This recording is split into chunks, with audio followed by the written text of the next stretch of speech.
Hello students, मैं सुधा स्वागत करती हूँ आप सबका आपके अपने चैनल तैयारी ऑनलाइन में। आज का टॉपिक है हमारा हिंदी साहित्य की पुस्तकें और लेखक। ये वीडियो उन सभी स्टूडेंट्स के लिए महत्वपूर्ण है जो स्टूडेंट्स यूजीसी नेट की तैयारी कर रहे हैं, टेट की तैयारी कर रहे हैं और भी कम्पिटिटिव एग्ज़ाम्स की तैयारी कर रहे हैं। आप सबने देखा होगा कि मोस्टली एग्ज़ाम्स में पुस्तकें और लेखक से संबंधित बहुत सारे प्रश्न पूछे जाते हैं। अगर आप इस वीडियो को शुरू से अंत तक देखते हैं तो पुस्तकें और लेखकों से संबंधित प्रश्न के उत्तर आप फटाफट दे सकेंगे। अगर आप हमारे चैनल पर नए हैं तो आप हमारे चैनल को सब्सक्राइब कर लें, बेल आइकन को दबाएं ताकि सभी नोटिफिकेशन आप तक पहुंचता रहे। तो चलिए देखते हैं पुस्तकें और उनके लेखक। पद्मावत कथा के लेखक हैं मलिक मोहम्मद जायसी। पद्मावत के बारे में थोड़ा बहुत जान लेते हैं। तो पद्मावत जो है वह मलिक मोहम्मद जायसी का महाकाव्य है। पद्मावत के मुख्य पात्र पद्मावती और राजा रतन सेन हैं।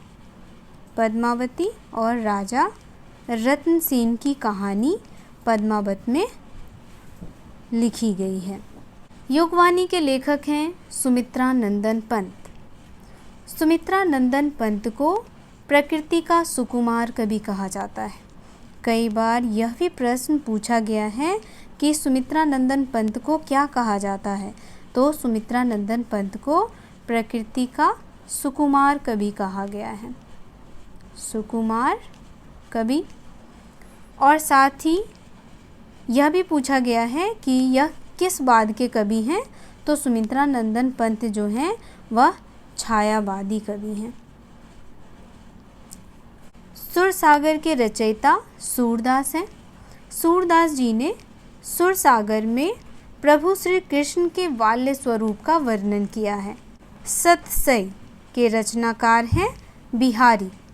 सतसई के बारे में जान लेते हैं। सतसई से जुड़ा हुआ एक प्रश्न हमेशा पूछा जाता है कि सतसई में कितने दोहों का संकलन है। तो सतसई में 719 दोहों का संकलन है। अगला हमारा है प्रिय प्रवास के लेखक हैं अयोध्या सिंह उपाध्याय। इन्हें हरिऔंध की उपाधि भी दी गई है। यशोधरा पुस्तक के रचनाकार हैं मैथिली शरण गुप्त।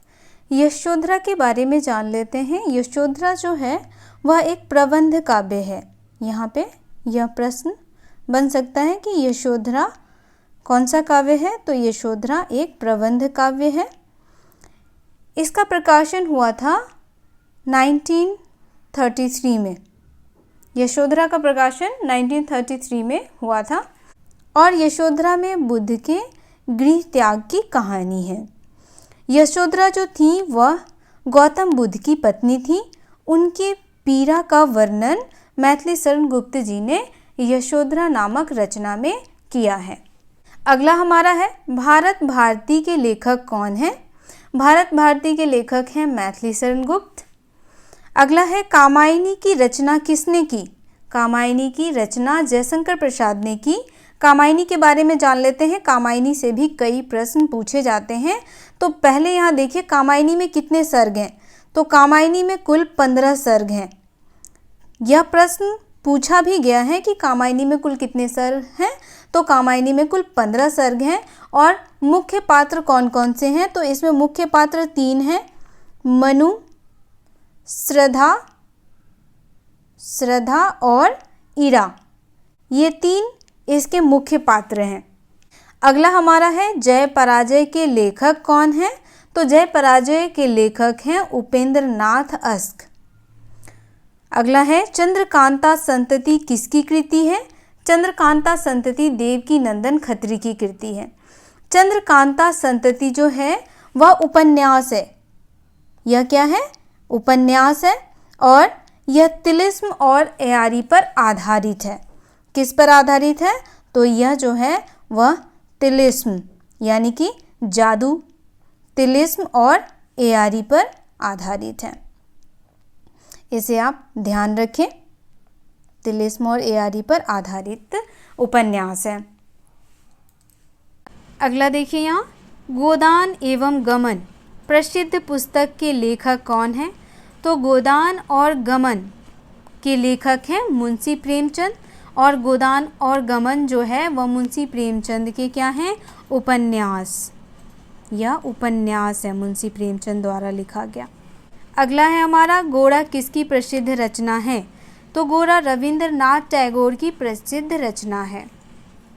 मृगनयनी के लेखक कौन है? वृंदावन लाल वर्मा मृगनयनी के लेखक हैं। अगला है हमारा, भारत दुर्दशा के रचनाकार कौन है?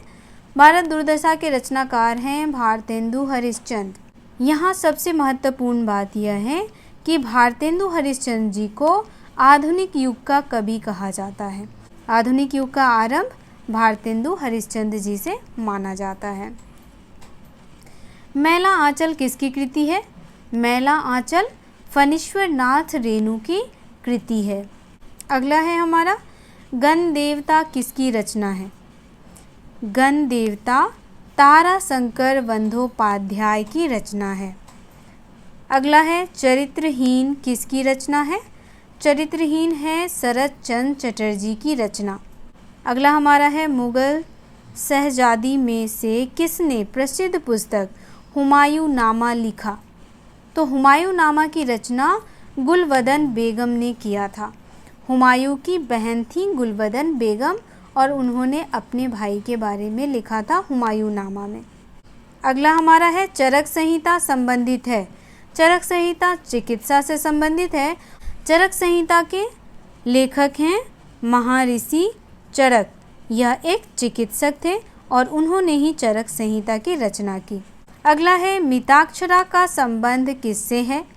तो मिताक्षरा का संबंध हिंदू विधि से है।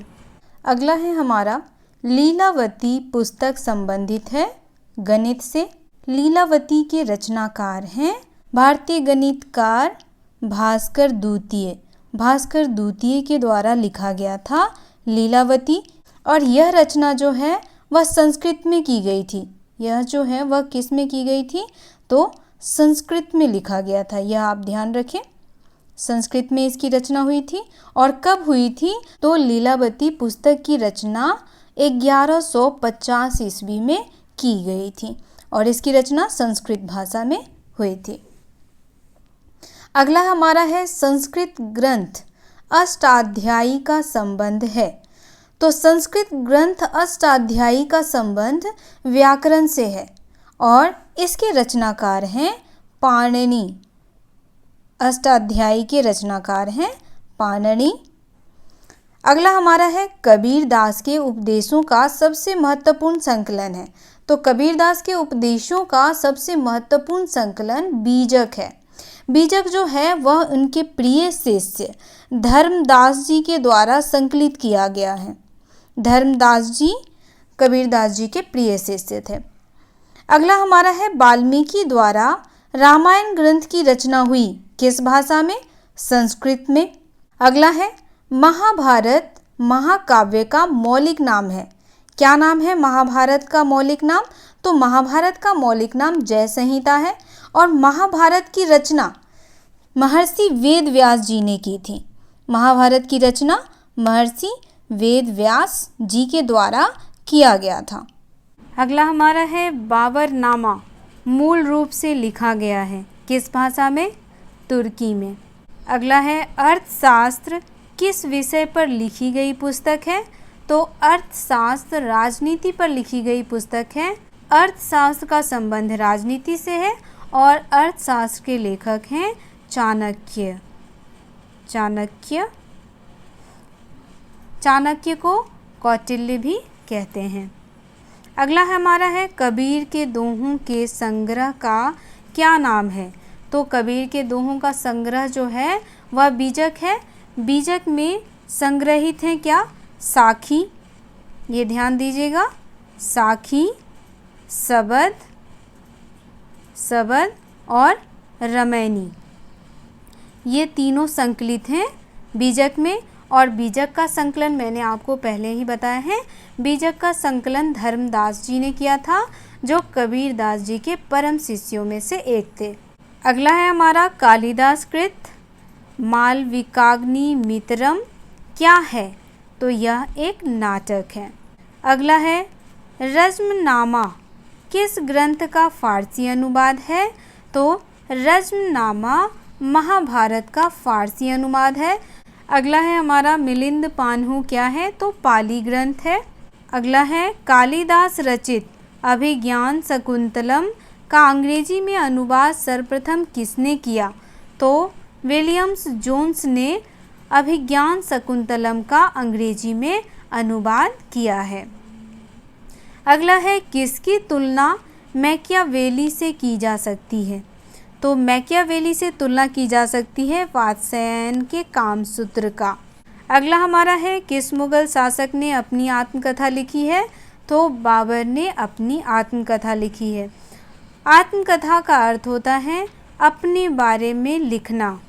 अगला हमारा है उपनिषदों का फारसी भाषा में अनुवाद किसके प्रयास से हुआ? तो हमारा आंसर होगा दारा सिको के प्रयास से उपनिषदों का फारसी भाषा में अनुवाद किया गया।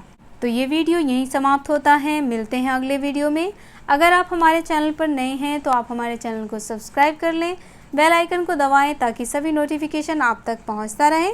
अगर आपको मेरा वीडियो पसंद आए तो आप इसे लाइक करें, अपने दोस्तों के साथ शेयर करें। मिलते हैं अगले वीडियो में। आप सबका बहुत बहुत धन्यवाद।